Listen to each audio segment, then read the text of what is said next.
Louise and Stephen received good news in their third year of marriage. She could finally leave him. Your sister will be back in a month. For this month, you must continue to play her role flawlessly. On the other end of the line, Mrs. Zena's voice was as cold as ever. When it's all over, I'll give you 30 million. And you can live the life you've always wanted. Understood, she replied softly, her voice as calm as stagnant water, hanging up the phone.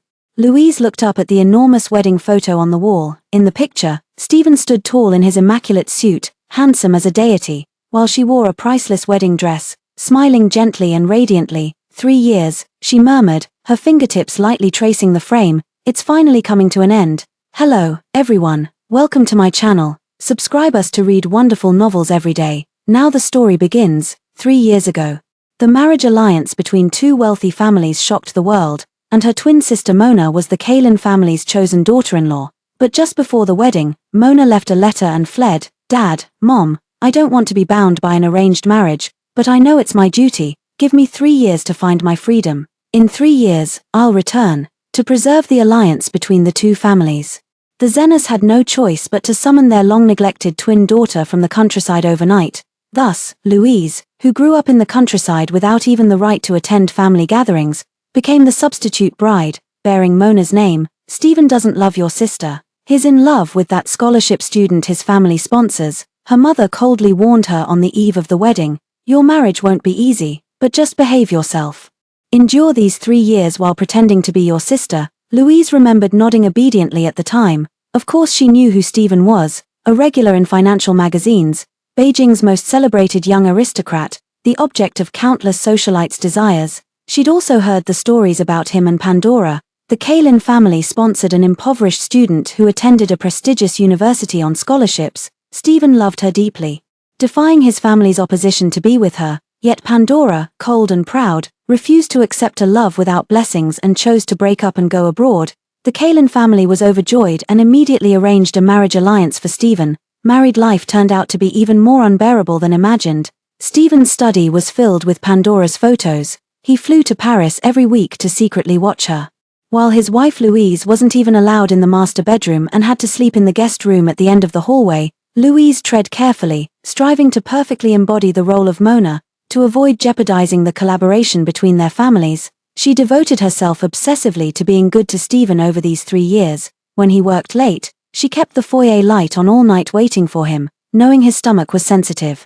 She woke at 5 every morning to prepare nourishing kanji. Because he preferred quiet, she made herself the most silent presence in their home. Gradually, whispers spread through their social circle that Mrs. Kalin was desperately in love with Mr. Stephen. And Stephen's gaze when looking at her seemed to take on a subtle new quality. The photo of Pandora disappeared from his study. The weekly Paris trips ceased. He began remembering her birthday, would come home early when she caught cold, and even shared intimate moments with her. Louise almost believed that genuine feelings had emerged in this marriage of convenience. Until 3 months ago, Pandora returned. Everything returned to square one. Stephen's heart was once again occupied by Pandora. He began staying out all night, and the study was filled with Pandora's photos again. Everyone mocked Louise as a joke, yet she simply smiled quietly, neither making a scene nor causing trouble, because she had never loved Stephen. The only reason she stayed by his side was for the money and freedom promised by her parents. His love might have made her life easier, but if he didn't love her, she couldn't care less. No one knew that although Louise and Mona were twins, their fates were completely different. During Louise's birth, their mother hemorrhaged severely and nearly died. From then on, their mother looked at her with disgust, and their father, who adored his wife beyond reason, regarded her as a curse. At the age of 5, she was sent to live with a nanny in the countryside. She remembered that winter when the nanny's stove broke, shivering from the cold without even a thick cotton coat. Meanwhile, Mona was in a warm villa, dressed in an expensive woolen dress, cherished and pampered by her parents. 18 years of differential treatment had long worn away her expectations of familial love. Now, in just 1 month, she would receive the 30 million for playing Mona these past 3 years. Leave this city, and finally live a life truly her own. In a moment of joy, her phone suddenly vibrated, the screen lighting up with an incoming call. Stephen. She took a deep breath and answered. Hello. Within 20 minutes, deliver some sanitary products to the club. Stephen's voice was as cold as ice. Make sure they're for overnight use. The call ended abruptly. Louise clutched her phone, instantly realizing who this was for. Pandora's menstrual cycle.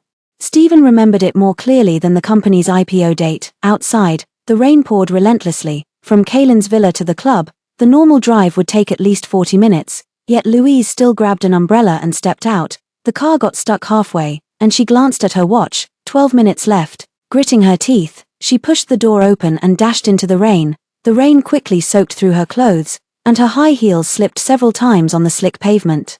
Stumbling, she fell hard into a puddle, her knees burning with pain, but she had no time to dwell on it. Picking herself up, she kept running and finally reached the clubhouse at the 19th minute.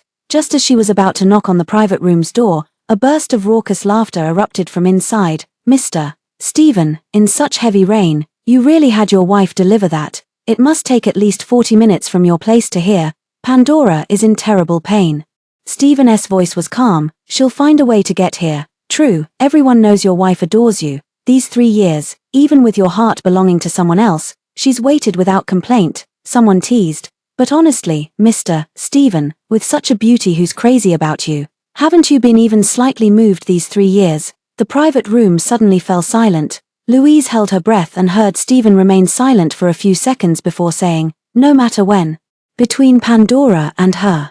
I'd always choose Pandora, such merciless words. Yet Louise wasn't saddened. Instead, she felt relieved. She waited until the conversation inside ended before raising her hand to knock. When she pushed the door open, everyone stared at her in shock. Holy shit, right on time. Sis-in-law, how did you get so drenched? Stephen stood up, frowning. How did you end up in such a mess? Louise handed over the carefully protected sanitary pad. Didn't you say you needed it within 20 minutes?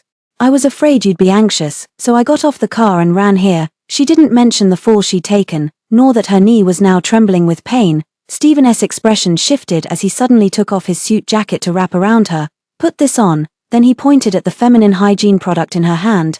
Take it to the women's restroom. Louise nodded obediently and walked toward the bathroom. When she knocked, she heard Pandora's delicate voice from inside. Who is it?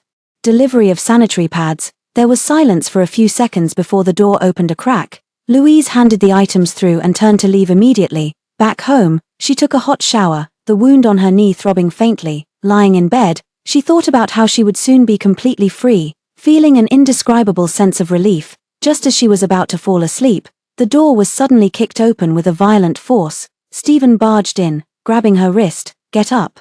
Louise hadn't even processed what was happening when she was violently dragged off the bed, stumbling as she was hauled toward the staircase. Stephen, what are you? Before she could finish speaking, a tremendous force sent her reeling backward. The back of her head struck the steps with a sickening crack as she tumbled down the entire flight. Excruciating pain instantly flooded her entire body. She lay at the bottom of the stairs, her vision blurred, warm liquid trickling down her forehead.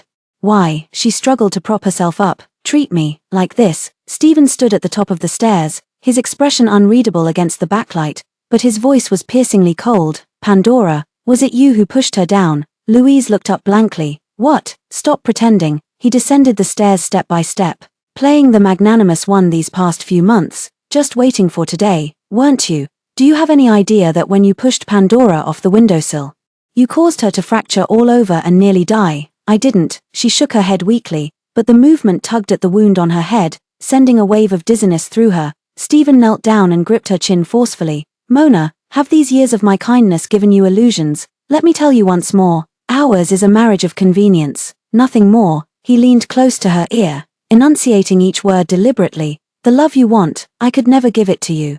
Louise saw stars from the pain and suddenly felt like laughing, but she had never wanted his love in the first place. Louise was about to speak when Stephen grabbed her arm and yanked her up, his face icy. What are you pretending for? His voice was as cold as ice. Pandora fell from the 5th floor, and you just rolled down from the 2nd. Get up and go to the hospital to apologize to her. He dragged her out mercilessly, completely ignoring the blood still flowing from her forehead and the reopened wound on her knee, each step sending a piercing pain through her. Louise was forcibly shoved into the car by him, remaining silent the entire way. She gazed at the scenery rushing past the window, thinking only to herself, just endure a little longer, just endure a little longer, and soon she would be free. In the hospital ward, Pandora leaned weakly against the headboard, her face pale. A bandage wrapped around her wrist. The moment she saw Louise, she immediately shrank back, her eyes instantly reddening. Stephen, her voice trembled like a startled fawn. I don't want to see her. Stephen immediately stepped forward, gently taking her hand. Don't be afraid, as long as I'm here. No one dares to bully you. After speaking, he turned his head coldly toward Louise. What are you standing there for? Apologize. Louise looked exhausted, yet unusually calm.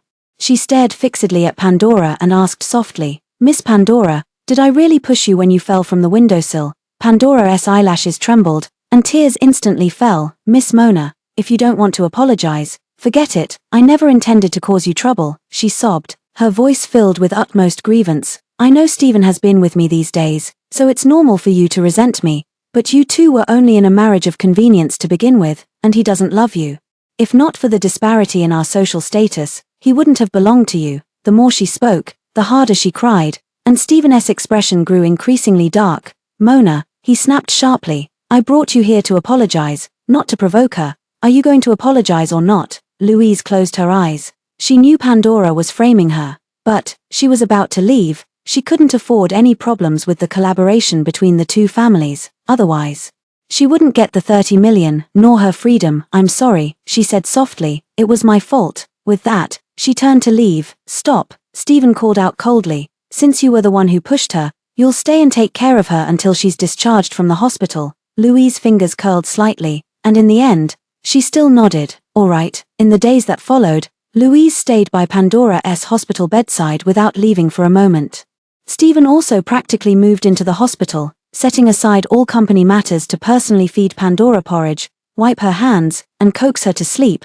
These were things he had never done for Louise, yet Louise never showed jealousy, quietly tending to Pandora with calm composure, as if none of this concerned her. The nurses whispered among themselves, My God, I've never seen such a magnanimous wife before. You don't understand, this is the highest form of love, another nurse sighed.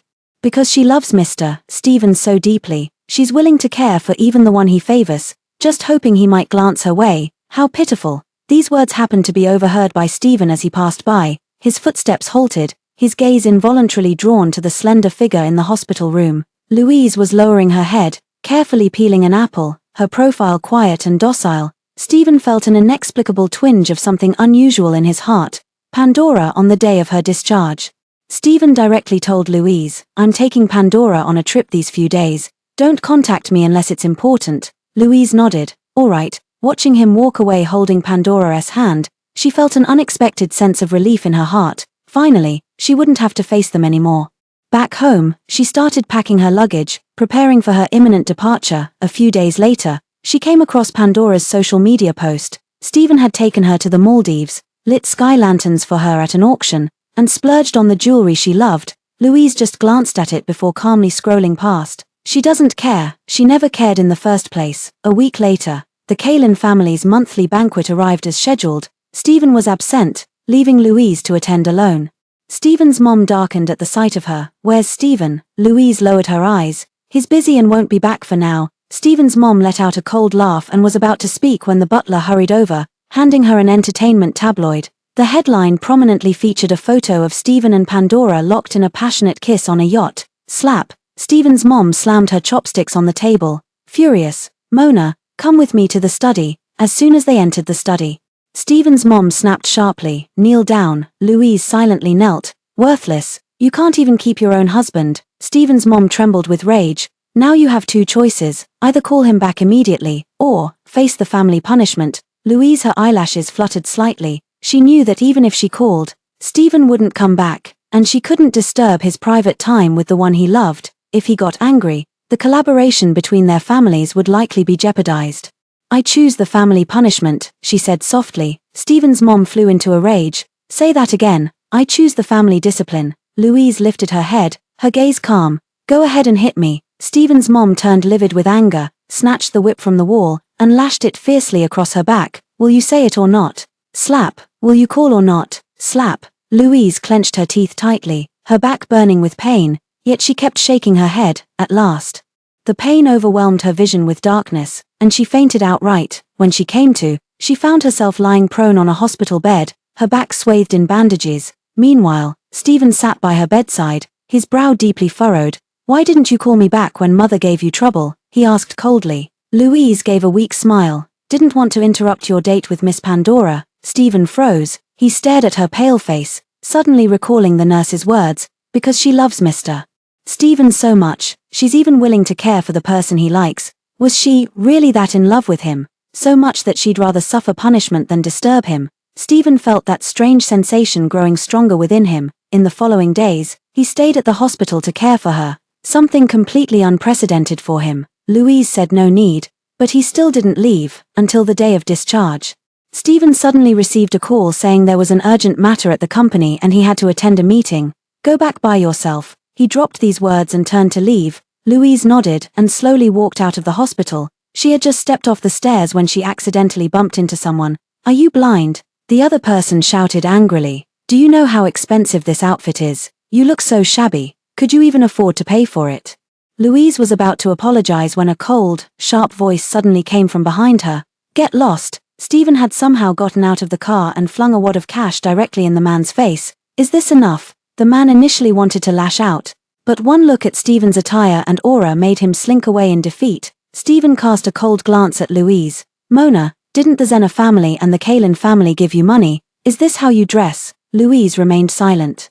The Zena family had indeed never given her money, while the Kalin family provided a black card, yet she never used it, as she wasn't the real Mrs. Kalin. Seeing her silence, Stephen felt an inexplicable surge of anger and dragged her into the car without another word.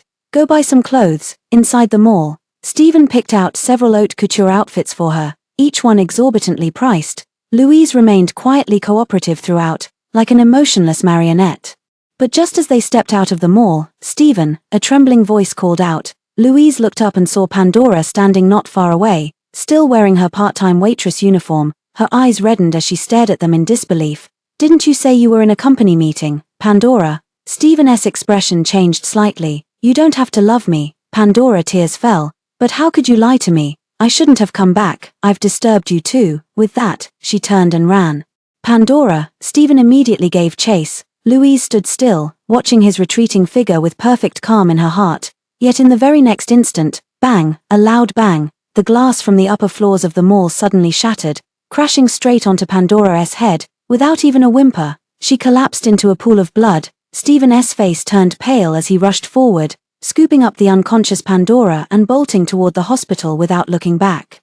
Louise stood rooted to the spot, her fingers curling slightly before she finally followed. Under the stark white lights of the hospital corridor, the operating room's lamp remained lit. Stephen stood outside the door, his suit still stained with Pandora's blood, an uncharacteristic trace of agitation flickering across his usually composed face. Louise sat quietly to the side, saying nothing. The operating room door suddenly swung open as the doctor rushed out. What do we do?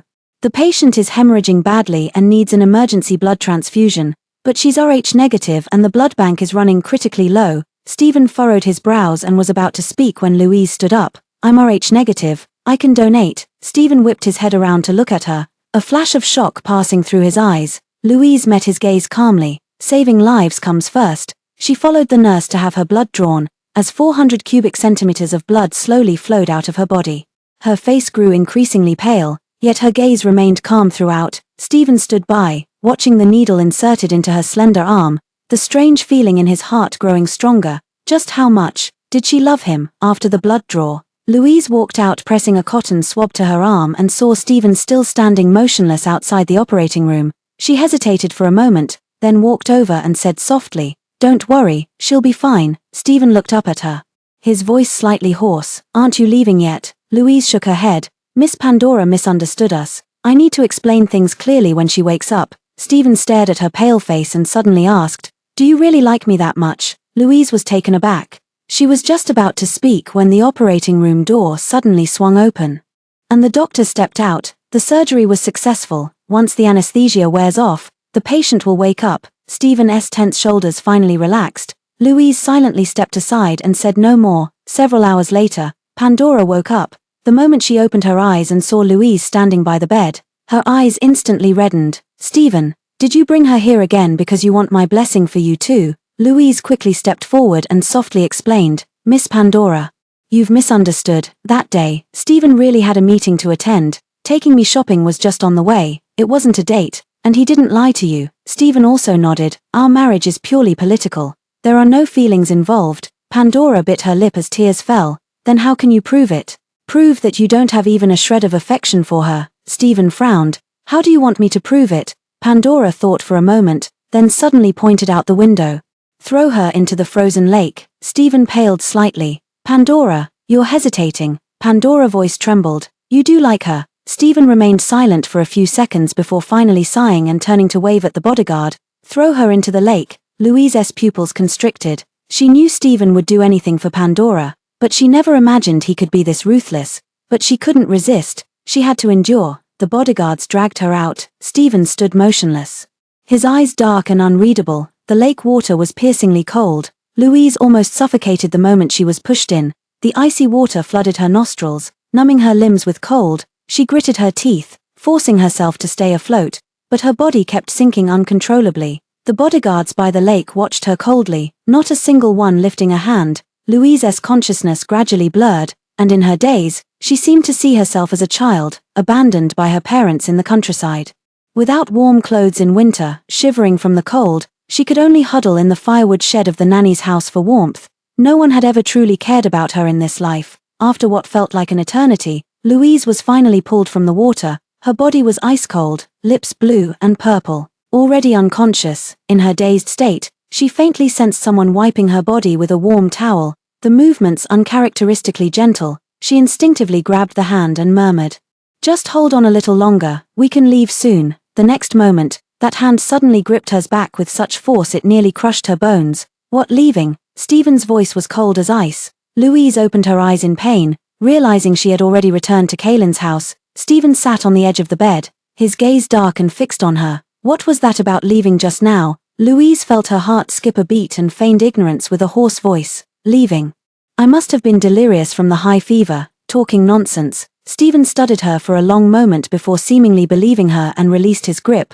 "Why didn't you mention your period, and you stayed in the lake for so long?" Louise gave a weak smile. "If going in could make her forgive you, I'd rather not say anything." Stephen looked at her with a complicated expression and asked again, "Do you really like me that much?" Louise lowered her eyelashes. She didn't like him.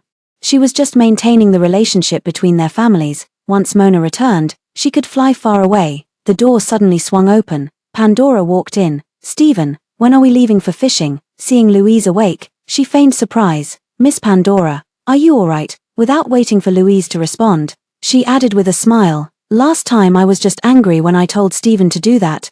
I never thought he'd actually throw you into the frozen lake. My apologies.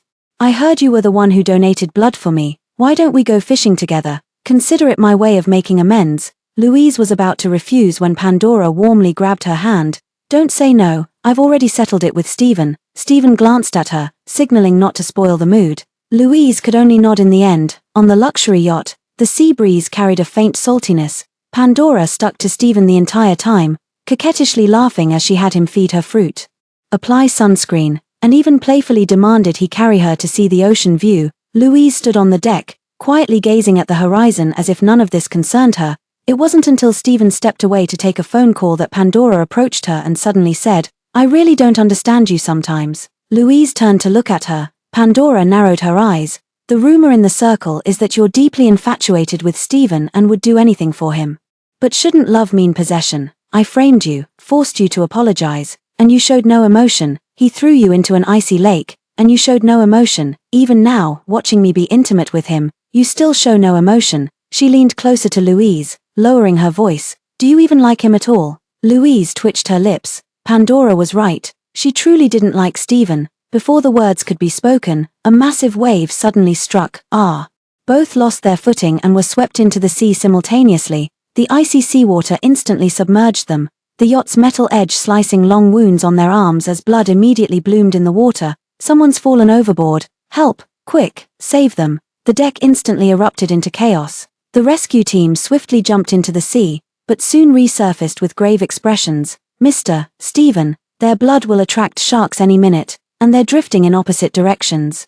For safety, we can only save one at a time." Stephen turned pale, his eyes frantically scanning the turbulent waters. On one side was Pandora struggling desperately, on the other Louise being swept further away by the waves. "Save Pandora first. Pandora," he practically roared. Louise had already choked on several mouthfuls of briny seawater when she heard those words. She watched as the rescuer swam toward Pandora, saw Stephen's anxious face, smiled bitterly, and slowly closed her eyes.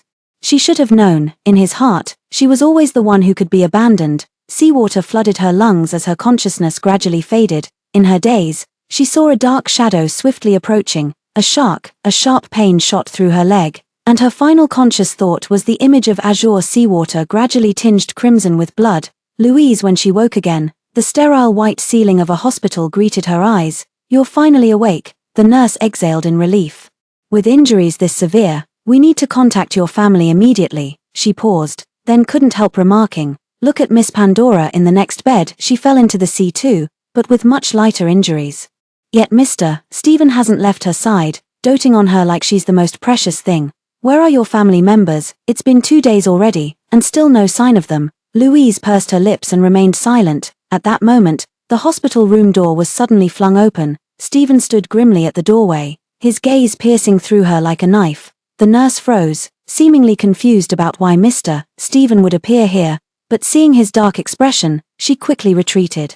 The door had barely closed when Stephen violently overturned the medicine tray on the nightstand. The shattering of glass bottles pierced the air as pills scattered across the floor. "Was it you who pushed Pandora into the sea?" His voice was cold as ice. Louise froze. She couldn't comprehend why Pandora would still frame her. A wave of exhaustion washed over her. "I didn't." Still making excuses, Stephen clamped down on her wrist with enough force to nearly crush her bones.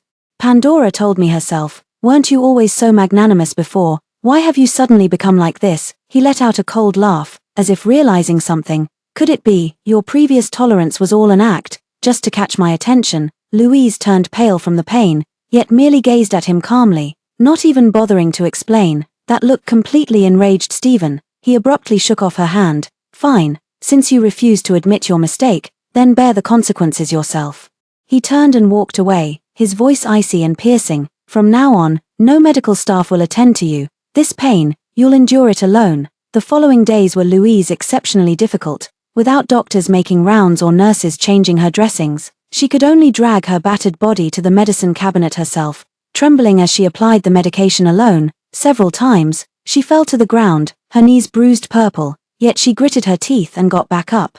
Stephen probably thought that she, the Zena family heiress, couldn't endure such torment, but he didn't know, she wasn't Mona, not some delicate socialite raised in a greenhouse. She was Louise, who grew up roughing it in the countryside, abandoned by her parents from childhood and forced to endure even illness alone. What was a little pain to her? A few days later, Louise had just completed her discharge procedures and was packing her belongings when the hospital room door was suddenly kicked open with a violent crash. Stephen barged in with a dark expression, gripping her wrist tightly. "Come with me." "What are you doing?" Louise frowned. "Pandora has been kidnapped by Tyler," Stephen said with a tense voice. "They specifically demanded you in exchange, promising to release you in 3 days. Louise felt a shudder in her heart. Tyler.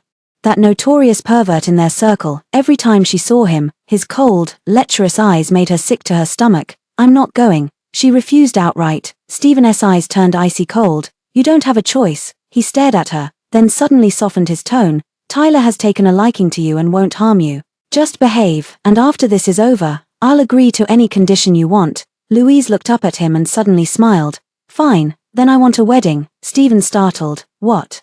"Back then we only got the marriage certificate, never had a wedding ceremony," Louise said softly. "I want you to make it up to me." This was part of her plan. When Mona returns, she needs a grand wedding for everyone to witness firsthand the transfer of the Mrs. Kaylin title. Stephen remained silent for a long time before finally nodding. "All right, I agree." Louise was brought to Tyler's family villa when Tyler lounged lazily on the sofa, smiling as he watched her. "Mrs. Kaylin. Long time no see." His fingers traced her face, and Louise suppressed her disgust, refusing to pull away. The torment of the past 2 days was relatively mild. Tyler only had her blood drawn, tube after tube. The pain of the needle piercing her veins had numbed her, but watching her blood being collected into glass tubes still made her heart tremble uncontrollably. Until the 3rd day, in a half-dream state, she overheard the whispers of the bodyguards outside the door.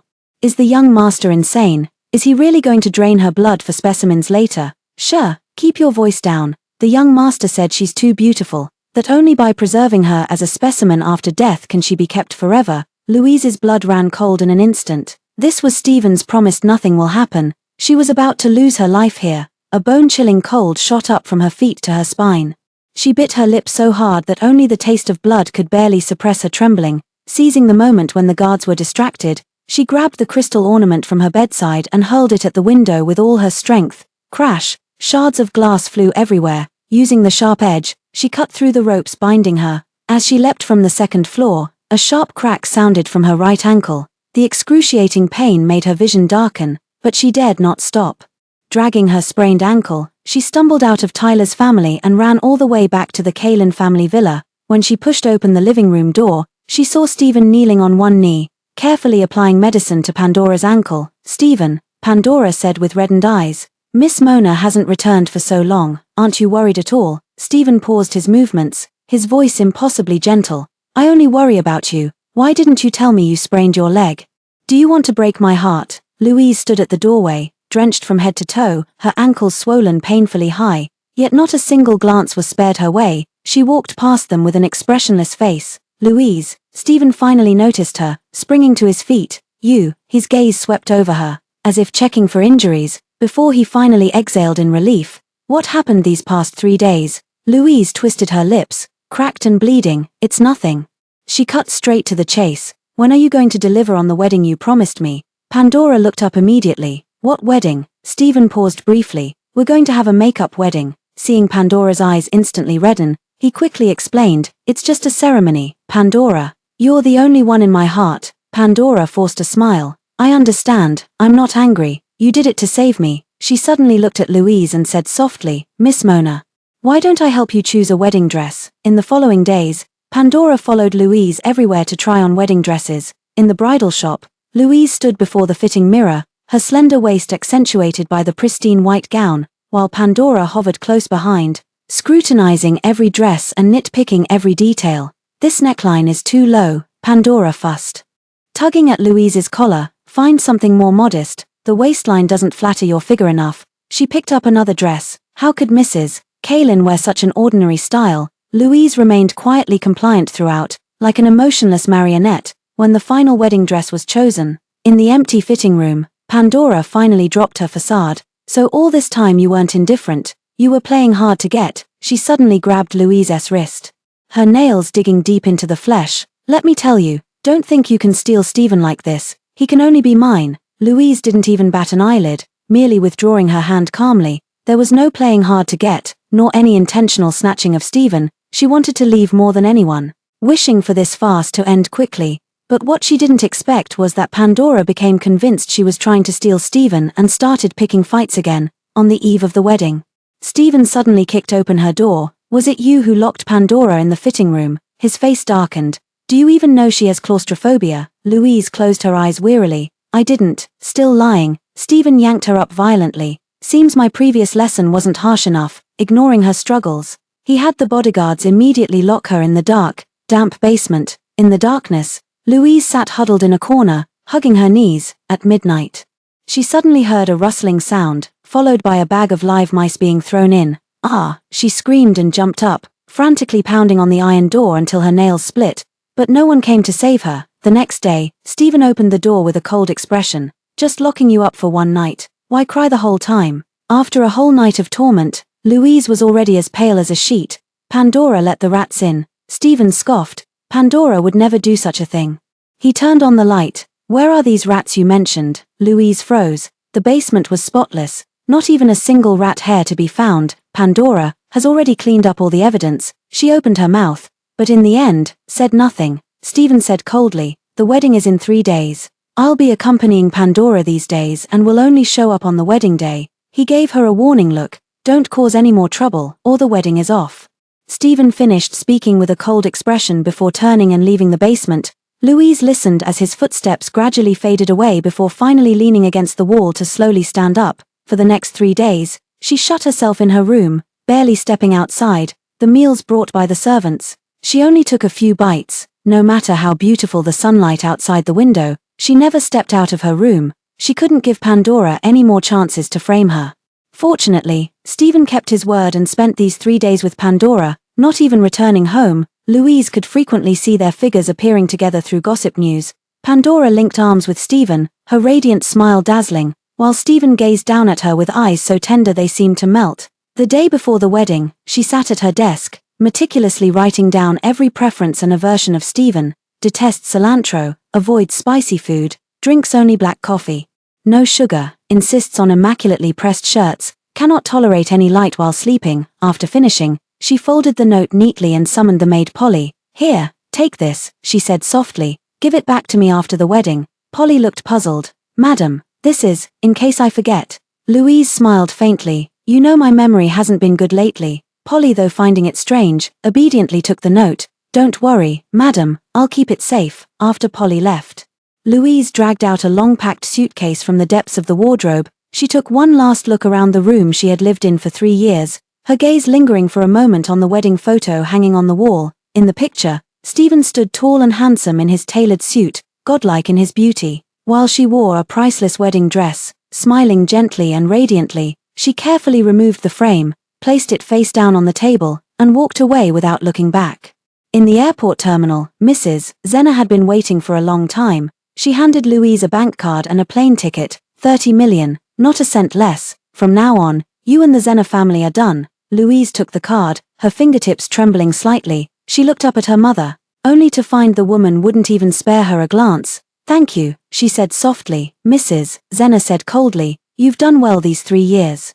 Ensuring no issues arose between our two families' collaboration, she paused, then added, go now, live the life you want. Louise nodded and turned toward the security checkpoint. At the corner, she turned back for one last look. Mrs. Zena had already left, her retreating figure resolute as if she'd never had a daughter, yet she felt no sorrow. Clutching the plane ticket in her hand, her eyes grew slightly warm. This time, she could finally live for herself, without a backward glance. She walked toward the boarding gate, her figure resolute. Meanwhile, at the Kalin family's villa, a woman bearing a striking 90% resemblance to her had donned a wedding dress, quietly awaiting tomorrow's ceremony. Mona had returned. Inside the dressing room, Mona sat quietly before the mirror, letting the makeup artist trace her brows and paint her lips. The woman in the mirror had delicate features, unchanged from 3 years ago when she fled her wedding.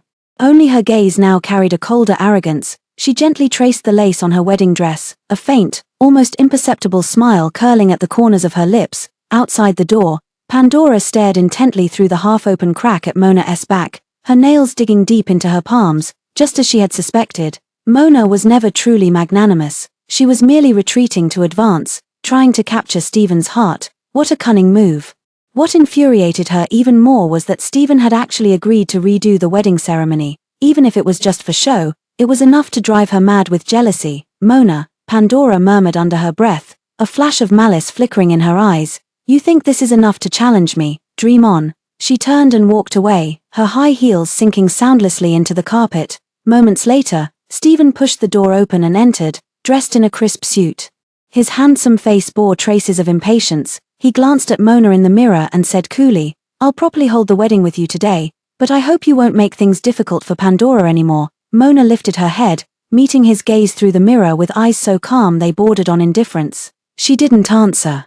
Just softly murmured Millimeter. Stephen frowned slightly. The Mona before him seemed somewhat different now, yet he couldn't quite pinpoint what exactly had changed. Just as he was about to verify further, his phone suddenly rang. Mr. Stephen, something terrible has happened. The assistant's voice was frantic. Miss Pandora is missing. Stephen's face turned pale. Without a second thought, he turned and rushed out of the dressing room. Meanwhile, in the airport waiting lounge, Louise was quietly organizing her passport. Her phone suddenly vibrated. She glanced at it, a provocative message from Pandora. Even if it were your wedding, Stephen would still abandon you for me. Tell me, who really matters more? She finished reading with an expressionless face, then took out the SM card and gave it a light snap.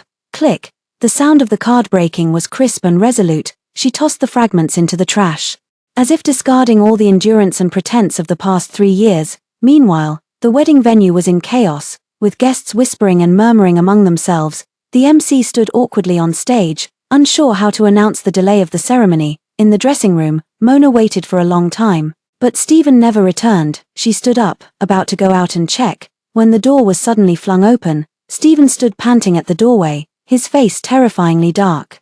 His suit was disheveled, the strands of hair on his forehead damp with sweat. Clearly he had rushed back in a frantic hurry. Mona, he said hoarsely, his voice laced with suppressed anger. Pandora is in trouble. The wedding must be cancelled. Mona gazed at him quietly before suddenly smiling. Stephen, are you really willing to abandon this wedding for an outsider? Stephen froze momentarily, then replied coldly, she's not an outsider. If you hadn't targeted her before, why would she have been driven to despair? Mona shook her head, her eyes tinged with pity. You're truly pathetic. Stephen, provoked by her words, was about to lose his temper when his phone rang again. He glanced at the caller ID, his face instantly turning pale. Stephen stood at the threshold, looking at Mona in her wedding dress, forcing a sarcastic smile as his voice turned icy cold. I just told you not to mess with Pandora, and you immediately arranged to have her kidnapped.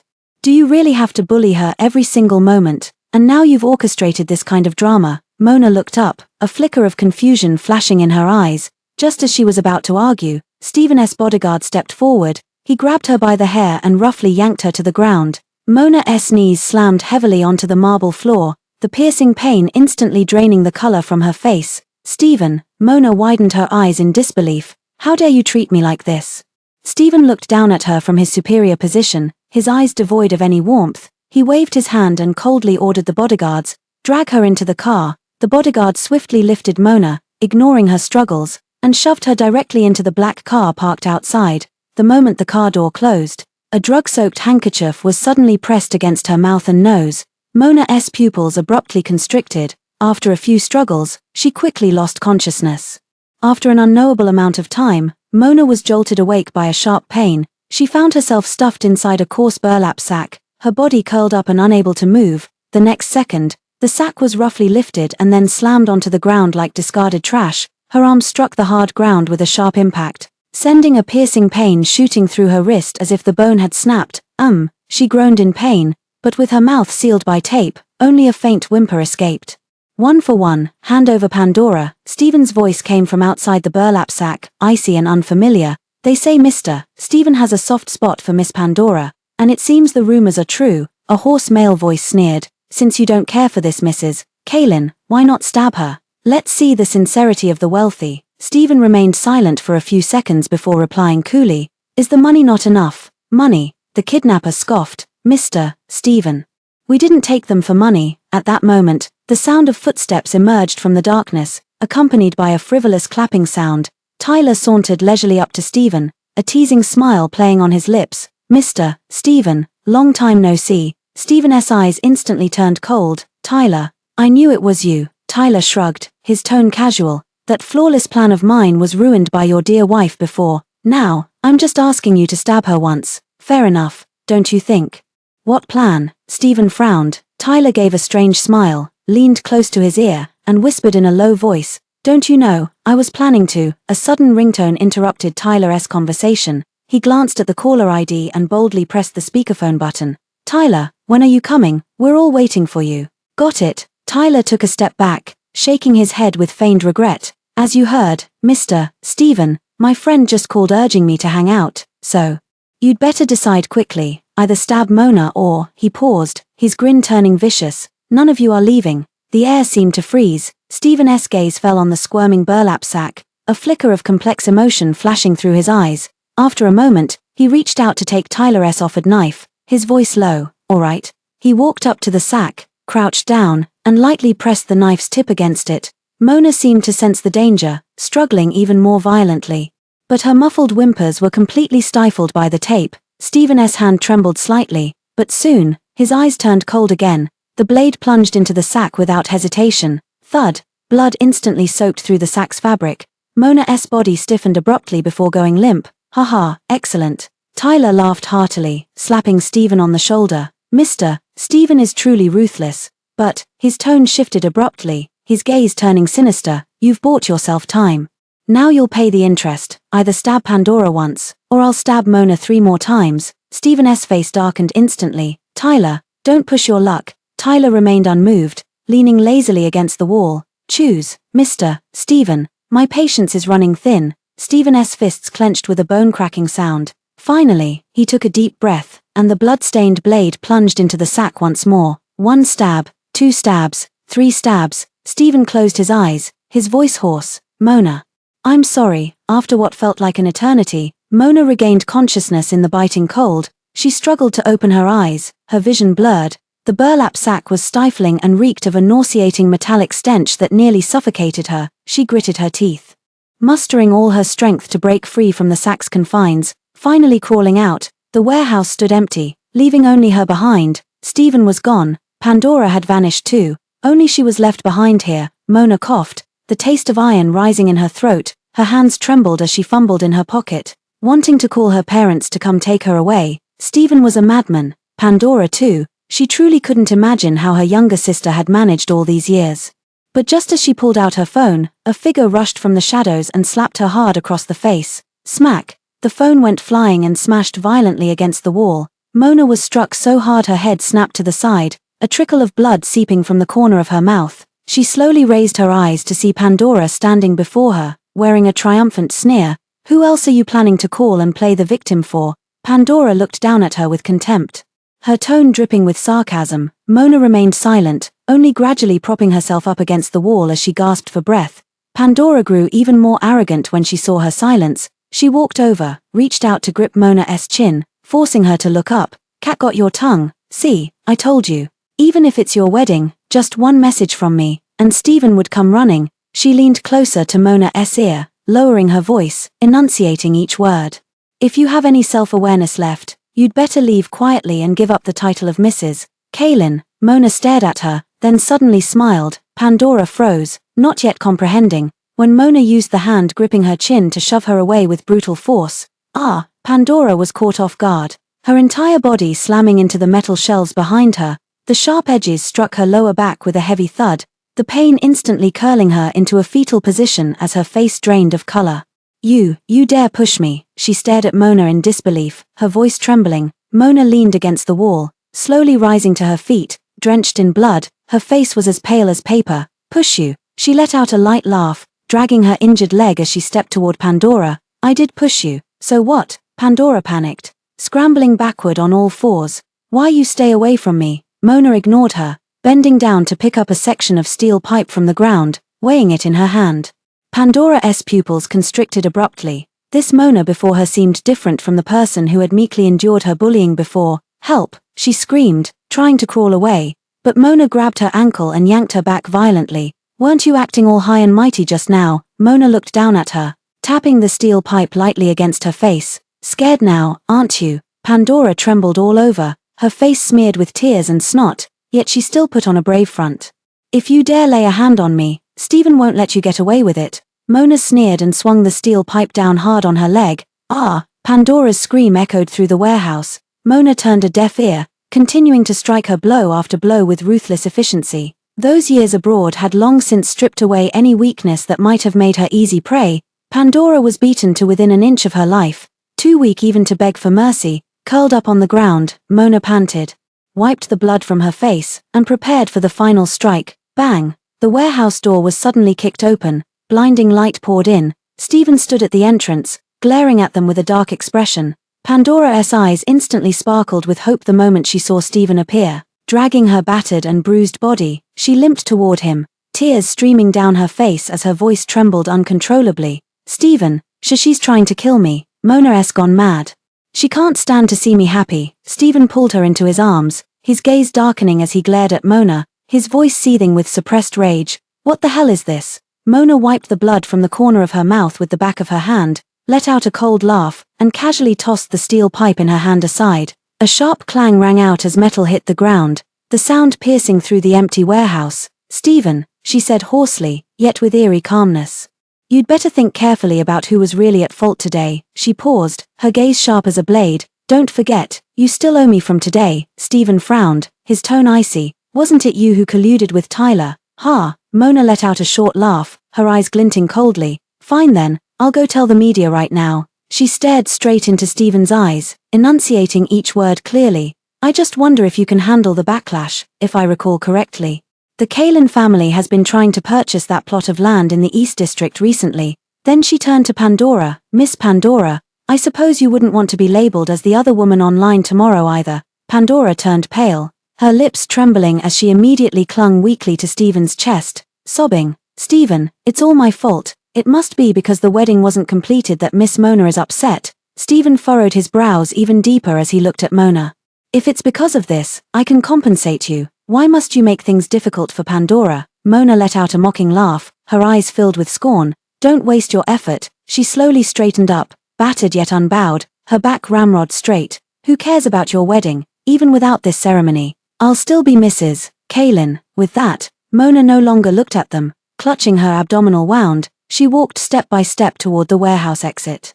As she passed by Stephen and Pandora, her footsteps hesitated slightly, her voice icy. Let's leave it at that for today. No need to rush. We have plenty of time ahead of us. With that, she left without looking back. Stephen stood rooted to the spot, watching her retreating figure. When an unfamiliar emotion suddenly pierced his heart like a dagger, she was clearly covered in dirt, clearly stabbed by his own hand, clearly should have been furious, should have been hysterical. Yet she merely glanced at him calmly, and it made his chest tighten. Stephen suddenly realized that he might have never truly seen her for who she was. The Pandora in his arms was still sobbing quietly, yet he inexplicably felt irritated. He instinctively raised his hand to wipe the tears from her face. But the moment his fingertips touched her skin, the image of Mona smiling coldly with blood at the corner of her lips flashed through his mind. His movements froze. A secret, unprecedented emotion began to grow in his heart.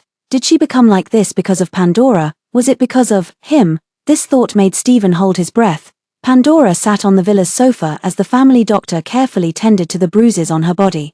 When the alcohol swab touched the wound, she gasped in pain, but her mind was completely occupied by that icy glare Mona had given her in the warehouse earlier. Something's wrong. This is seriously off. It's the same face, yet that gaze, that ruthless intensity, utterly unrecognizable from the formerly submissive Mona, TSK. She suddenly clenched the armrest, making the doctor hastily apologize. Miss Pandora, bear with it, it'll be over soon. Pandora waved impatiently, signaling him to hurry up. After the doctor left, she stood up and decided to pour herself a glass of water to calm down. Just as she reached the hallway, she overheard two maids whispering in the corner, clutching an envelope. Madam instructed us to give it to her after the wedding. But now the ceremony isn't finished. What should we do? Sure, keep your voice down. If Mr. Stephen finds out we didn't handle Madam's request properly. Pandora narrowed her eyes and approached silently. What are you talking about? The two maids were startled, one nearly dropping the envelope in her hand. Seeing it was Pandora, their faces turned even paler. Miss Pandora, what is this? Pandora reached out directly. Let me see. The maid hesitated but finally handed it over. Madam gave this to us earlier, saying to pass it back to her after the wedding. But now that the ceremony wasn't completed, we didn't know what to do. Pandora felt a stir in her heart but maintained a gentle smile. Is that so? Then leave it to me. I was just about to look for her. Once the maid had left, she immediately returned to her room, locked the door behind her, and eagerly tore open the envelope. Inside were several handwritten notes. The characters neat and legible. Stephen is allergic to milk. Be sure to avoid it. He hated sweets, drinking only black coffee without sugar. There's stomach medicine in the second drawer on the left side of the study. He forgets to take it when working overtime. Pandora's fingers trembled slightly. Mona already knew Stephen well enough. Why did she still need to write these things down? Still needing to commission a servant to deliver it to oneself? Unless... Pandora's heart suddenly began racing wildly. Unless the person currently in the villa wasn't Mona at all. She abruptly stood up, grabbed her phone, and dialed a number. Investigate Mona for me. The more details, the better, especially all her movements over the past 3 months. After hanging up the phone, she tucked the letter into the bottom layer of her jewelry box and took a deep breath to calm herself. Just as she opened the door, she ran straight into Mona, who was coming up the stairs. Their eyes met, and the air instantly froze. Pandora suppressed her pounding heart and forced a smile. Miss Mona, Stephen is in the study. Would you like to bring him a cup of warm milk? She stared intently at Mona's face, not missing the slightest change in expression. Mona slowly raised an eyebrow, her gaze shifting from the swollen face to the milk cup in her hand, then suddenly let out a cold laugh as she took the cup. Splash! A full cup of hot milk was directly splashed onto Pandora's face. Ah! Pandora screamed as she stumbled backward, milk dripping down her hair in a pitiful mess. Have you lost your mind? Mona slammed the empty glass onto the ground, sending shards of glass flying in all directions. She curled her lips into a sneer, her eyes filled with contempt. Servants handle such trivial matters. Who do you think you are, daring to order me around? Pandora trembled with rage. You, how dare you? What's going on? Stephen emerged from the study at the sound, frowning at the scene. Mona crossed her arms, her expression defiant. I did it. Got a problem with that? She shot a glance at Pandora. At least I own up to my actions, unlike some people who specialize in underhanded tricks. With that, she turned and walked away, her high heels mercilessly crunching over the shattered glass on the floor, producing a piercing screech. Pandora tearfully looked at Steven. Steven, why is she treating me like this? Steven remained silent for a moment, his gaze fixed on Mona's retreating figure, then unexpectedly said, the wedding wasn't completed. It's normal for her to be upset. He averted his eyes. It's not a big deal. Go wash up yourself. Pandora stood thunderstruck, staring at him in disbelief. Is he actually speaking up for that woman? Pandora followed Steven all the way into the study, her voice still choked with sobs. Steven, if Mona really hates me this much, I should never have come back. Steven rubbed his temples, his tone still gentle. Don't overthink it. She's probably just in a bad mood. Why is she in a bad mood? Is it because of me? Pandora's tears fell like broken strings of pearls. I know, I shouldn't have come between you two in the first place. Steven poured a glass of whiskey and remained silent. Pandora, seeing this, cried even harder. Don't you love me anymore? No one in this world has ever truly loved me. If even you abandon me, what's the point of me living? No sooner had the words left her mouth than she abruptly stood and bolted toward the floor-to-ceiling window. Steven reacted with lightning reflexes, grabbing her wrist in a firm grip as the expensive whiskey splashed across the floor. Stop this. His voice carried suppressed fury. Pandora collapsed into his arms, sobbing. Then can't you just, like before? She lifted her swollen, red-rimmed eyes. At least punish her. The way she treated me today, it really hurt. Steven remained silent for a moment before finally nodding, just as the two reached Mona's door. The villa's doorbell suddenly rang sharply. The butler hurried over, his face unusually pale. Mr. Steven, there are police outside. Before he could finish speaking, 3 uniformed officers had already entered. Mona stood in the hallway at some point, wearing a silk nightgown, her long hair loosely cascading with a soft sheen under the light. I was the one who called the police. Her voice was terrifyingly calm. Steven turned pale instantly. Mona slowly rolled up her sleeve, revealing shocking bruises on her arm. I'm filing charges against Pandora for intentional assault. She looked at the police officer. The evidence is right here. Are you insane? Steven grabbed her wrist. She was just joking with you. A joke. Mona let out a cold laugh and abruptly pulled her hand back. Mr. Steven has a very peculiar definition of a joke.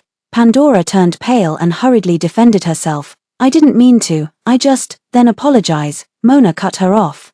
Or we'll take legal action. Under the policeman's gaze, Pandora could only bite her lip and lower her head in humiliation. Sorry. After the police left, Mona slammed the door shut without looking back. Steven stood frozen, his brow furrowed. Was it his imagination? Mona had become so unfamiliar. Late at night, Steven still knocked on Mona's door. Mona leaned against the doorframe, her robe slightly open at the collar, revealing delicate collarbones. Holding a glass of red wine, she lazily asked, "What is it?" Steven gazed at her for a moment. "What's been going on with you lately?" He softened his tone. "Pandora is only staying temporarily. You're already Mrs. Kaelin. What more could you possibly be dissatisfied with?" Steven, Mona suddenly cut him off, her red lips curling into a mocking smile as she took a sip of red wine. "Being with me while letting her move in. Do you get a kick out of toying with me?" "That's not what I meant." Steven frowned, but with a loud bang, the door was slammed shut in his face. Steven stood outside the door, his expression shifting between gloom and uncertainty. Before him, Mona was a completely different person from before. When had that once obedient woman become so difficult to control? Crash! On the other side, the priceless vase was smashed violently onto the floor, shards scattering everywhere. Pandora trembled with rage, sweeping all the bottles and jars off her dressing table. "Mona," she ground out the name through clenched teeth, her eyes dark and venomous. "We'll see about this." Pandora woke up close to noon. She had tossed and turned all night, her mind filled with Steven's strange behavior and Mona's icy stare. She rubbed her temples and decided to fill her stomach first before figuring things out. However, when she entered the dining room, she found only one breakfast set on the table. Mona was leisurely eating toast with a cup of black coffee by her hand. "Where's my breakfast?"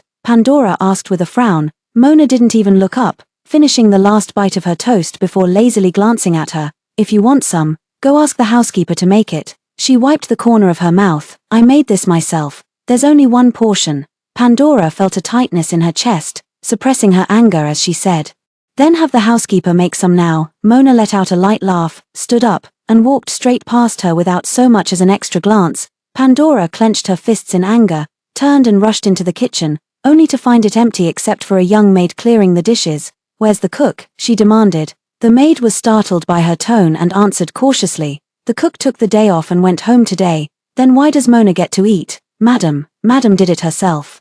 The maid lowered her head, her voice growing fainter. Pandora turned pale with rage and slammed the door shut as she left. She returned to her bedroom on an empty stomach, too angry to even drink water. Just then, her phone suddenly rang. It was the private detective. She immediately answered the phone. The voice on the other end hushed. "Miss Pandora, I've uncovered something." "Speak," she commanded impatiently. The night before the wedding, surveillance footage captured someone identical to Mona leaving the Kalin family's villa. The private investigator paused. "Additionally, I found that 3 years ago, the Zena family had made a deal with the previous Mona. The specifics are unclear, but it appears to be related to a marriage substitution." Pandora's pupils constricted, her fingers tightening involuntarily. "Do you have proof? Do you want to come get the copies of the photos and transaction records now? Send me the address, I'll be right there." After hanging up, Pandora quickly changed clothes, put on sunglasses and a hat, and quietly left the villa. Half an hour later, she met the private detective at a remote cafe. They handed her a craft paper bag and whispered, "All the documents are inside, including surveillance screenshots and the financial transaction records of the Zena family."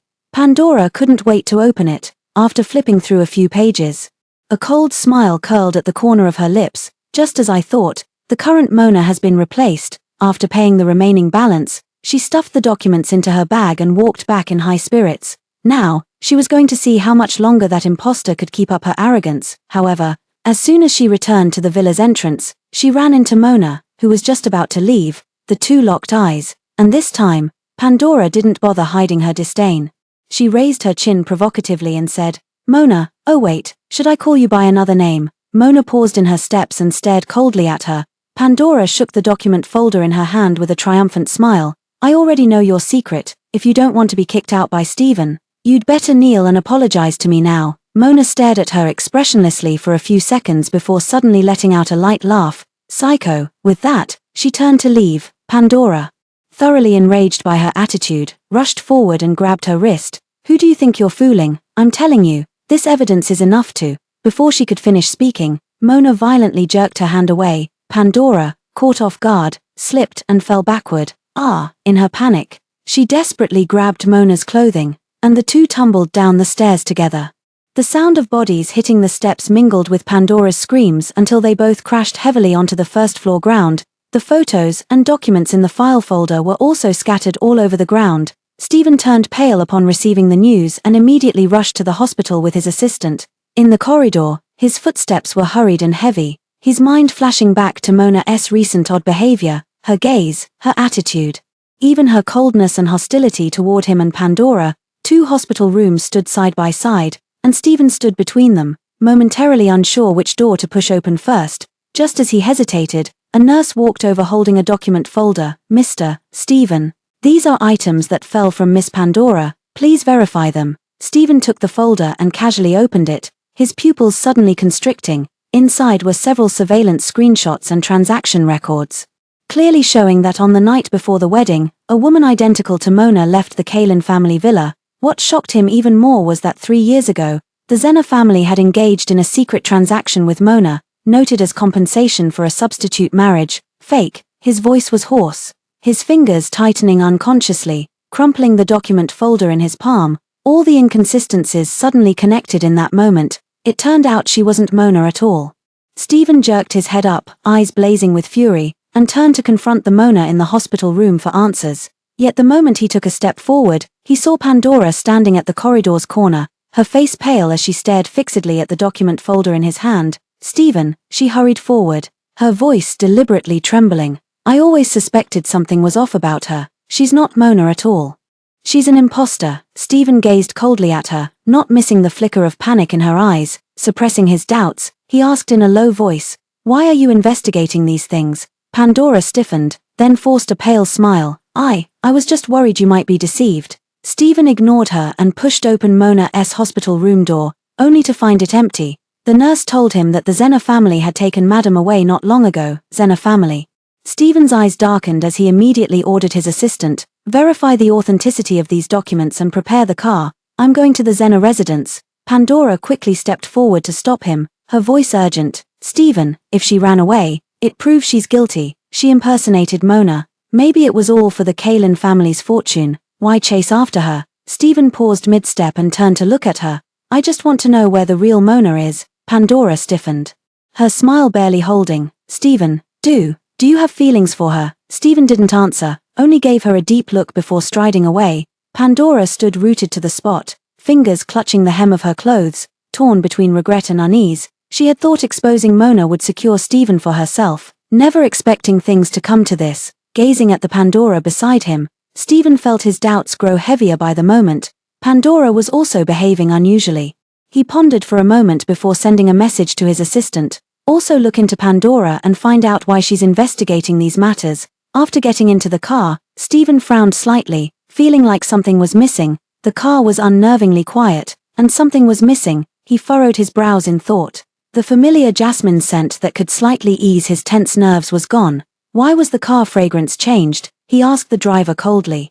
The driver glanced at him through the rearview mirror and answered cautiously, Mr. Stephen, the previous blend was personally prepared by Madam. She said it could soothe the mind, but recently, Madam hasn't provided any new ones. Stephen startled, as several images suddenly flashed through his mind. Returning late from overtime work, Mona would always leave a light on in the entryway and a cup of warm honey water on the table. When he had a stomachache, she would deliberately add a bit of yam to the kanji she made, soft and glutinous without being overly sweet. On rainy days, she would quietly slip a small sachet of jasmine fragrance into his suit pocket, saying it could dispel the damp chill. Those tiny, almost overlooked moments of tenderness now pierced his heart like a silent needle. Zena family inside the villa, the atmosphere was unbearably tense. Mona pointed at her injuries and said through gritted teeth, that idiot living as me had such a miserable life, utterly useless. This is nothing short of an insult to me. Mrs. Zena hugged her tenderly. Don't be angry, sweetheart,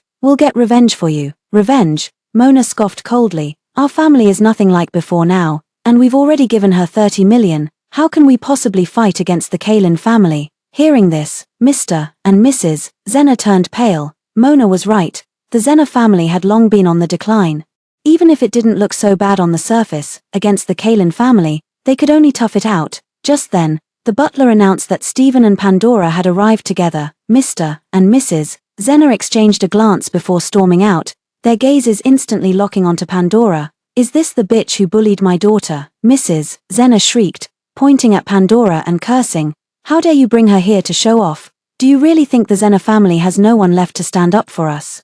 He was about to step forward and take action. Stephen raised his hand to stop him, his tone icy. I'm here today because I have questions to ask. Mr. Zena snorted coldly, but due to the influence of the Kalin family, he still stepped aside to make way. Come in and talk. Inside the study, the atmosphere was heavy. Stephen got straight to the point. Where is the real Mona? The Zenas paled visibly. After exchanging glances, Mr. Zena forced composure and said, Stephen, what do you mean by that? The one living with the Kalins is our daughter Mona. Is that so? Stephen sneered, pulling a document from his suit pocket and slapping it onto the table. Did you think the bride swap 3 years ago could stay hidden forever? Mrs. Zena's fingers trembled slightly as she began to protest, when suddenly the study door was pushed open. I am Mona, what's the matter? A cold voice rang out. Stephen turned his head and saw Mona standing at the door, holding up an ID card with the name Mona clearly written on it. Stephen stared at the document, his brow furrowed. The person in the photo was identical to the face before him,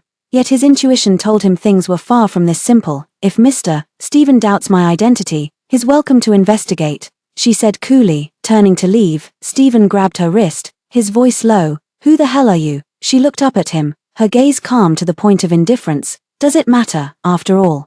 There's never been a place for Mona in Mr. Stephen's heart. The words struck Stephen like a knife to the chest. His grip loosened instinctively as she walked away without looking back. That evening, the assistant's call came through. Mr. Stephen, we've confirmed everything. The assistant's voice carried a hint of tension. The Zena family indeed has 2 daughters, twins. The one who married into your family 3 years ago was actually the younger sister, Louise. Because the elder sister, Mona, fled the wedding and went abroad, the Zena family had the younger sister take her place. But for some reason, the elder sister has recently returned. Stephen gripped his phone tightly, his knuckles turning white. So that's how it is, the one who had cooked kanji for him. left the light on for him, and silently endured everything, had never been Mona, it was Louise. He suddenly stood up, his eyes icy cold. Take people to Zena's house immediately and invite the Zena couple over. The Zena couple were pressed into chairs by bodyguards, their faces deathly pale. Stephen stood before them, his gaze as cold as ice. Where is Louise? He asked through gritted teeth, enunciating each word deliberately. Mrs.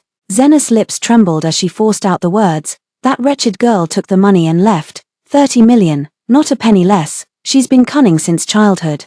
And now that her wings have hardened, she doesn't even respect her own parents. Enough. Stephen slammed the table so hard the entire room seemed to shake. How my wife behaves is none of your concern. Just then, his assistant hurried in and handed a stack of documents to Stephen. Mr. Stephen, we've found it. Stephen flipped through the documents, his expression darkening with each page he read. Louise had been abandoned in the countryside since birth. For over 20 years, her parents never visited her once, not even providing living expenses. She survived solely on her grandparents' meager savings. At the age of 5, Louise fell ill with a high fever of 40 degrees. Her grandmother desperately called for help overnight, but Mrs. Zena simply hung up.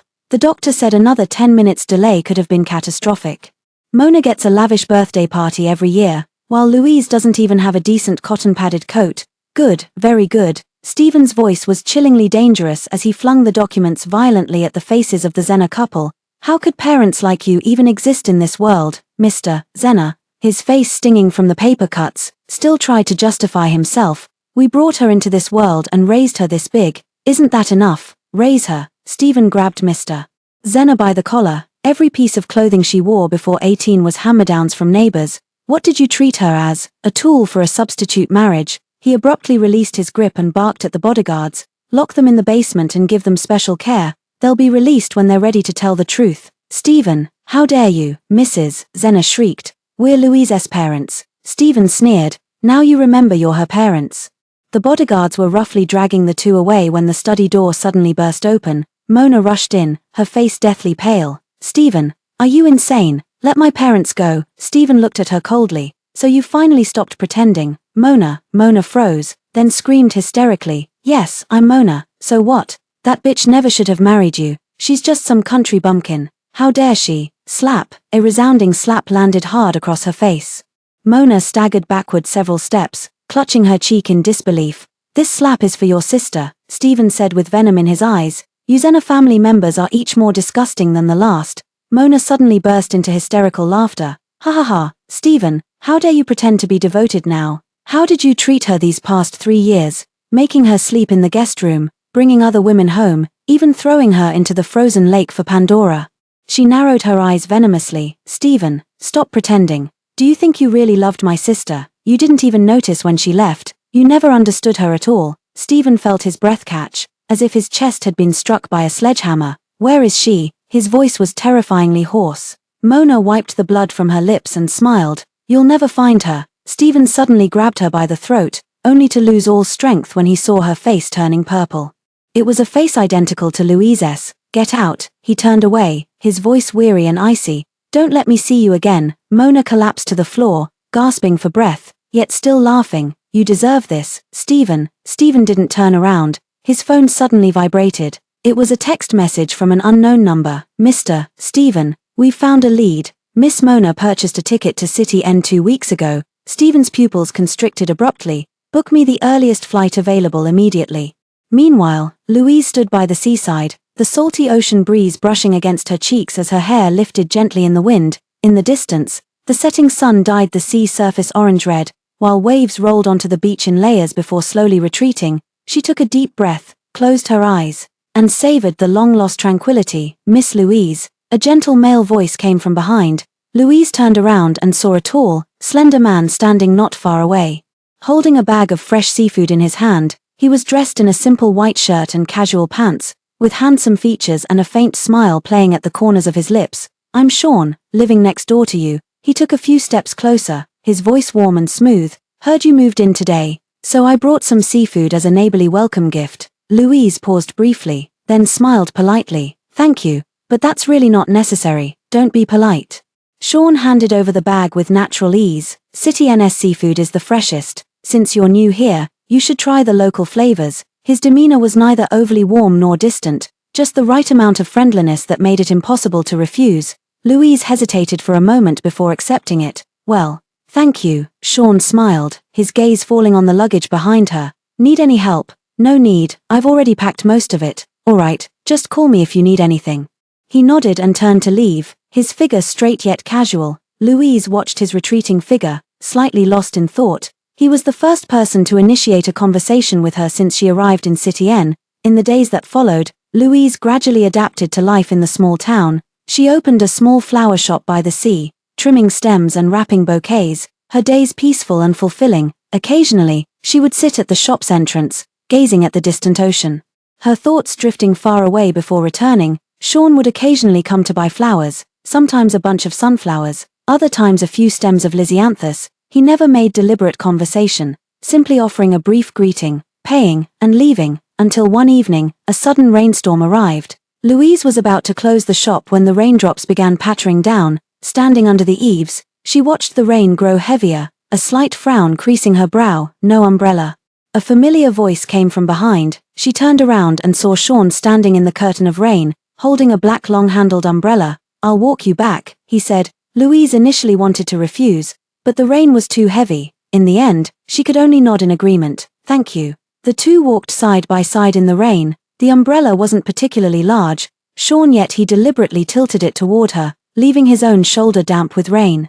Louise noticed and leaned slightly closer to him. You don't have to, it's fine, he smiled. Just a little rain. The rain pattered softly as neither spoke another word. When they reached her doorstep, Louise hesitated for a moment before speaking up. Would you like to come in for a cup of hot tea? Sean glanced at her and nodded. Sure. After that night, the relationship between the two seemed to grow closer. Sean would occasionally come to the flower shop to help move heavy items. Louise would also bring him dinner when he worked overtime. He never asked about her past, and she never brought it up, until one day, Louise accidentally pricked her finger on a rose thorn while arranging flowers. As the blood welled up, her movements froze. She remembered that day, after being abandoned in the frozen lake. Stephen's icy gaze, fingers trembling slightly. What's wrong? Sean's voice suddenly sounded. She snapped out of it and shook her head. It's nothing, just a scratch. Sean frowned, immediately grabbing her hand for closer inspection. The cut's a bit deep, needs disinfecting. His palm was warm and dry, his movements gentle yet unyielding. Louise stared at him blankly, suddenly feeling her eyes grow hot. An indescribable ache welled up in her heart. It had been so long since anyone had cared for her like this. The two pressed close together, each feeling something different stirring in their hearts. As night fell, the bonfire was lit, and the crowd danced and sang on the beach, laughter mingling with the sound of the waves. Louise sat on the sand, quietly watching the lively crowd, not joining the fun. Sean sat down beside her, handing her a cup of hot cocoa. She took it and smiled. I prefer watching. Sean said nothing.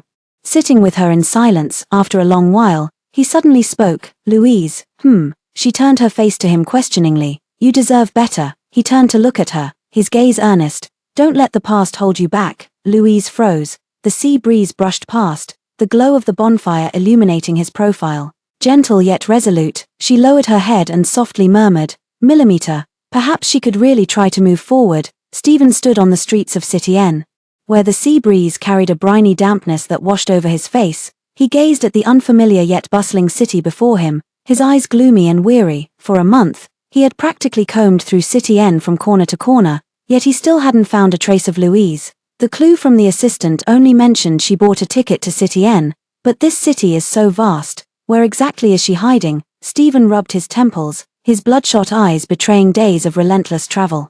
He glanced at his wristwatch. It was already 9 p.m., and the streets were gradually emptying. He walked aimlessly, his gaze sweeping over every passing figure, afraid of missing even the slightest possibility.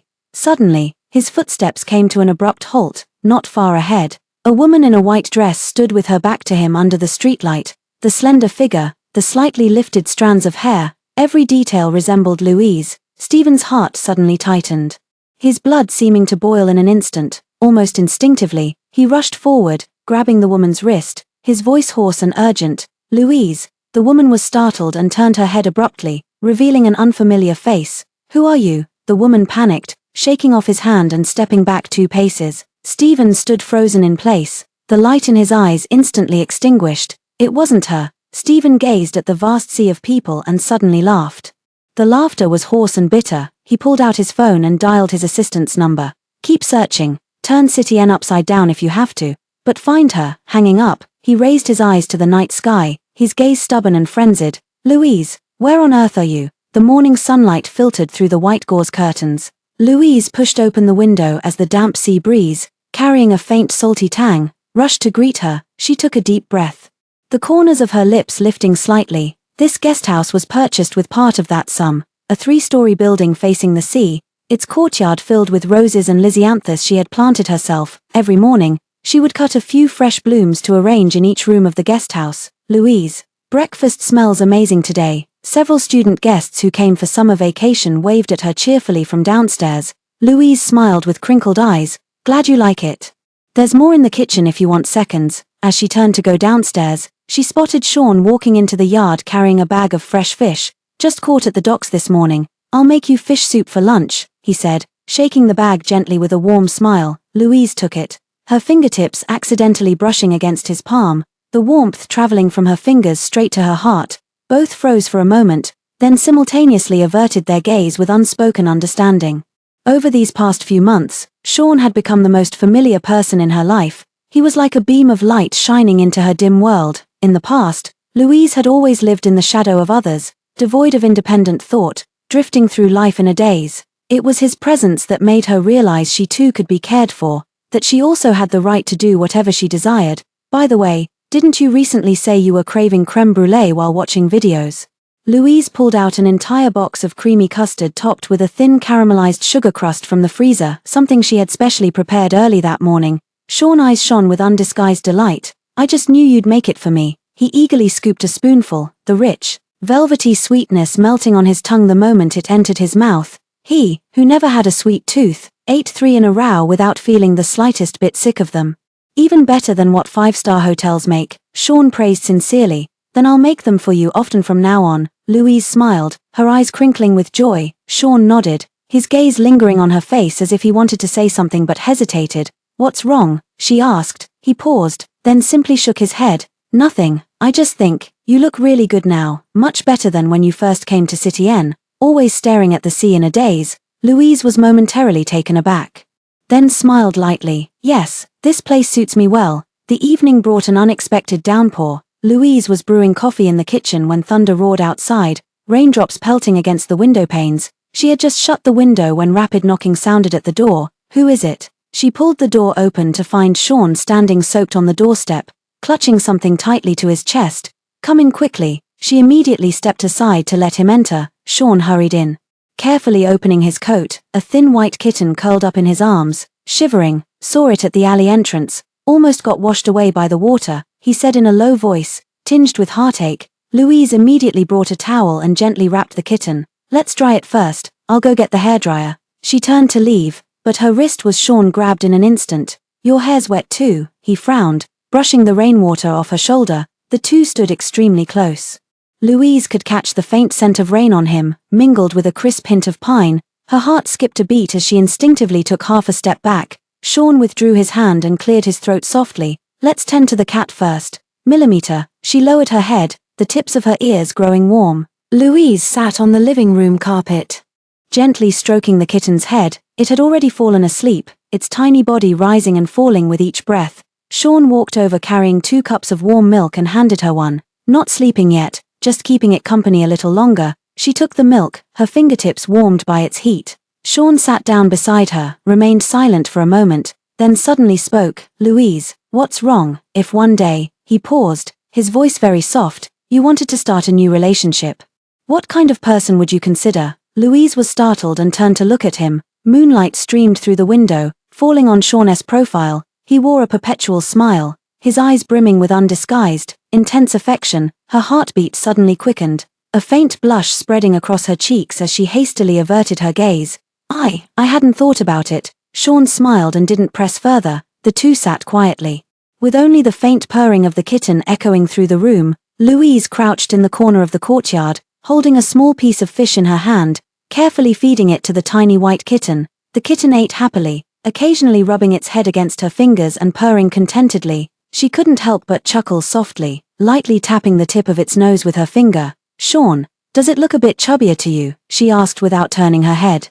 Thinking it was Sean who had arrived, there was no response from behind, only the rustling of wind through leaves. Louise frowned slightly and was about to turn her head when suddenly someone grabbed her from behind in a tight embrace. The familiar scent instantly enveloped her, a mix of crisp cedarwood with a faint hint of tobacco. It was Stephen's signature fragrance. Her body stiffened abruptly. "I've finally found you," Stephen's voice murmured by her ear, low and hoarse. Trembling with unconcealed emotion, his arms tightly encircled her waist, as if afraid she might vanish the next second. Louise caught her breath, then composed herself, her voice icy. "Let go." Stephen not only didn't release her but held her even tighter, as if trying to press her into his very bones. "Louise, do you have any idea how long I've searched for you? I scoured all of City N, even sent people abroad. How could you just disappear like that, Stephen?" She addressed him by his full name, her tone devoid of any emotion. "Let me go." "I won't let go." His voice suddenly rose, tinged with uncontrolled anger. "What gives you the right to leave? How dare you just walk away without a word? Do you even know what I—" Before he could finish, a figure suddenly charged from the side, landing a fierce punch on Stephen's face. Stephen staggered back, caught off guard, a trickle of blood seeping from the corner of his mouth. "Stay away from her."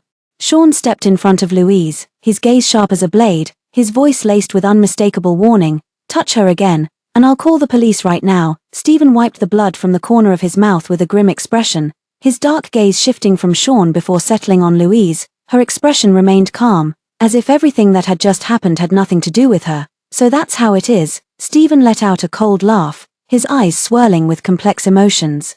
"You left me because of him." Louise stood up, brushing off non-existent dust from her skirt, her tone indifferent. "Stephen, do you think too highly of yourself? I left you, never because of anyone else." Stephen's pupils constricted violently, his chest as if struck by a sledgehammer, making it hard to breathe. "Then why did you leave? Between us, there was never anything between us." Louise cut him off, finally lifting her gaze to meet his, her eyes cold as ice. "Stephen, have you forgotten? These 3 years I stayed by your side were only for money and freedom. Now the deal is over, we're even, settled." Stephen's voice was practically grinding his teeth. "Louise, do you really think we can be settled, or what?" She let out a light laugh, her eyes devoid of any warmth. "Did you think I loved you?" Stephen's face instantly paled, as if he had been stabbed hard. He opened his mouth, only to find he had nothing to say. Indeed, she had never said she loved him, even when he hurt her time and again. She simply endured in silence, never showing the slightest hint of concern. Yet he foolishly believed her gentleness and patience were born of love. "Louise, let's go." Sean wrapped an arm around her shoulders, his tone tender but his eyes warily fixed on Stephen. Louise nodded and turned to leave. "Wait." Stephen suddenly reached out to grab her wrist, but was forcefully blocked by Sean. "Mr. Stephen, please behave yourself." Sean's voice was cold as ice. Stephen's gaze turned terrifyingly sinister, his fists clenched audibly. "Who the hell do you think you are? How dare you meddle in our affairs?" "Our affairs?" Louise finally turned back, her eyes filled with mockery. "Stephen, have you forgotten? Your Pandora is still waiting for you to return. There's nothing between us." Stephen nearly roared. "It's all a misunderstanding. I can explain." "No need." Louise cut him off, her voice terrifyingly calm. "Whatever's between you and her is none of my concern." She paused, her gaze turning completely icy. "Stephen, I'll say this one last time. I never loved you to begin with." The words struck like a sharp blade, plunging straight into Stephen's heart. His breath hitched abruptly, his entire body plunging into an icy abyss. Louise didn't spare him another glance as she turned and walked away side by side with Sean. Her retreating figure was resolute and indifferent. As if there had never been any connection between them, Stephen stood rooted to the spot, watching her figure gradually disappear from view, his chest churning with unprecedented pain and fury. He didn't believe it. He didn't believe she had never truly loved him. He didn't believe all that tenderness and devotion had been nothing but pretense. "Louise," he suddenly shouted at her retreating figure, his voice terrifyingly hoarse. "Do you think it ends like this? I'm telling you, impossible."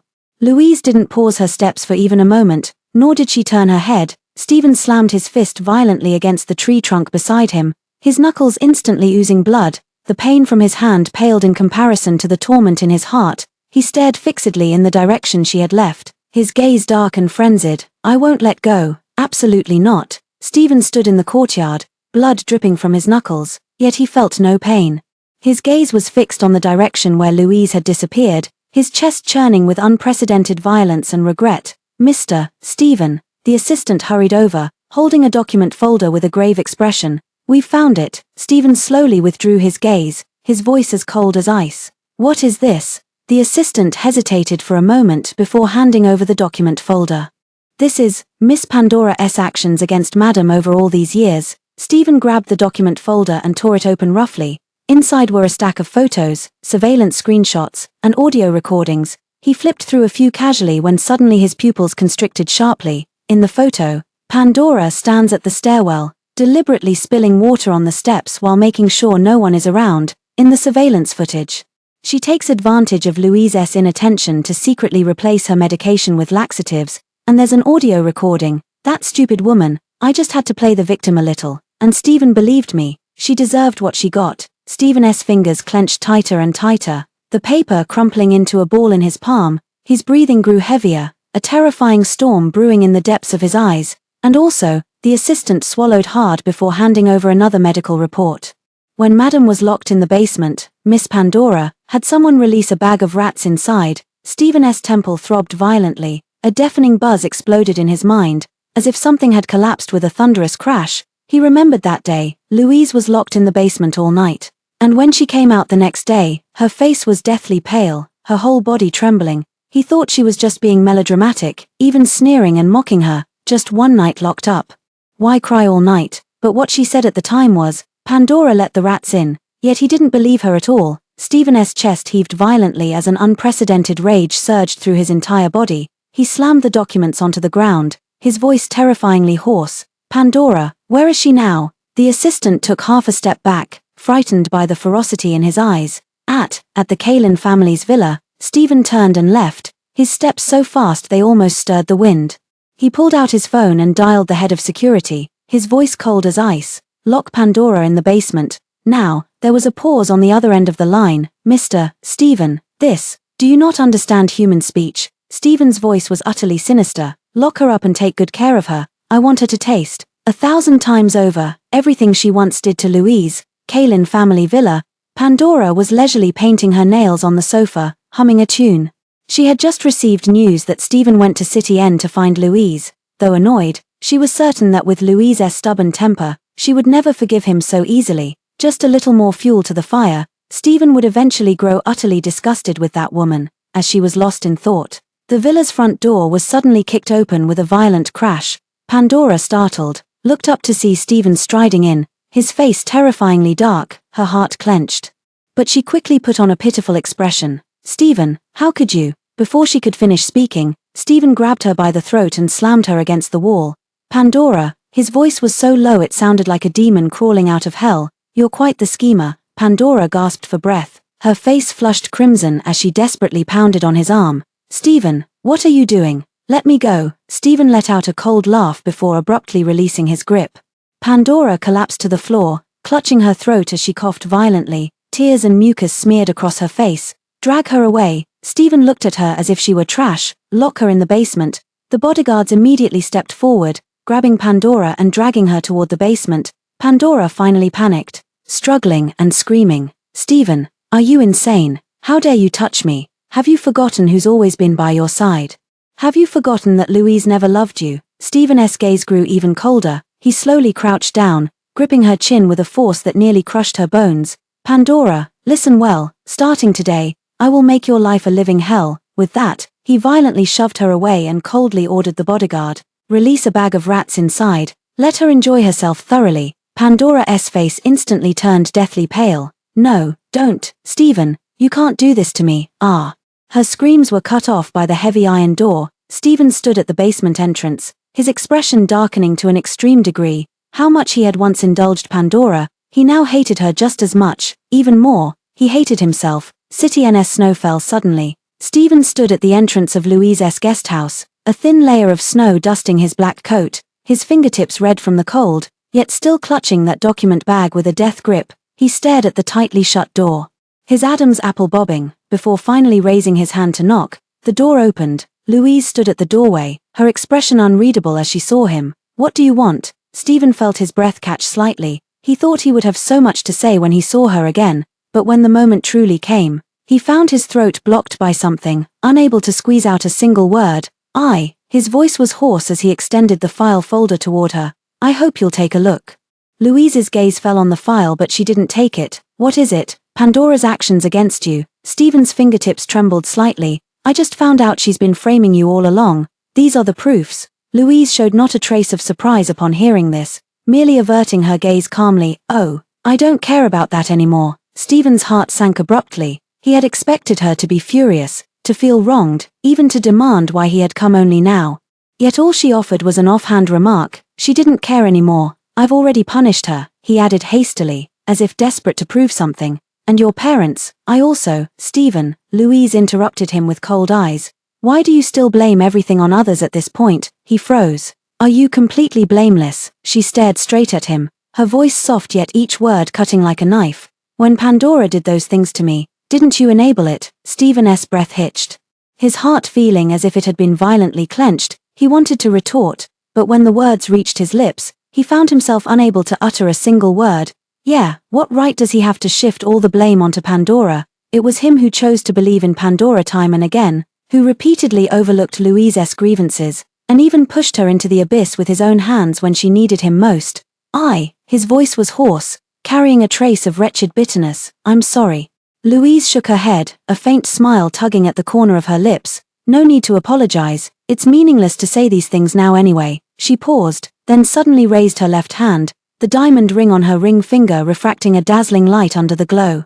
I'm already married. Stephen's pupils suddenly constricted, his entire body as if struck by lightning. He stared fixedly at the ring, a buzz sounding in his mind as if something had collapsed with a crash. You, his voice was hoarse beyond recognition. With whom? Louise did not answer, merely tilting her head to look toward the door. Stephen followed her gaze. Sean stood not far away, holding a bag of groceries he just bought, his eyes coldly fixed in their direction. In an instant, Stephen's blood seemed to freeze. Louise said in a tone so calm it was almost cruel. Stephen, we're over. Don't ever disturb me again. With that, she turned and walked toward Sean, her back resolute, without a trace of hesitation. He knew that this time, he had truly and completely lost her. The snow fell heavier and heavier. Stephen had no idea how he made it back to the car. He sat in the driver's seat, fingers clenched white-knuckled around the steering wheel, veins bulging grotesquely on the back of his hands. The snow outside the windshield blurred his vision, mirroring the chaos in his mind.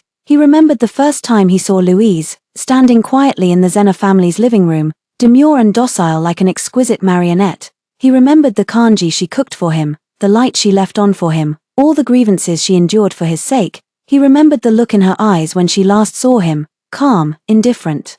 As if he were just an insignificant stranger, his heart felt as though it were being slowly sliced by a blunt knife, the pain so intense he could barely breathe. He suddenly slammed his fist against the steering wheel, and the horn let out a sharp, jarring sound, startlingly out of place in the silent snowy night. Louise. He murmured her name in a hoarse, broken voice. But this time, no one would ever answer him again. Some mistakes ultimately require a lifetime of repentance.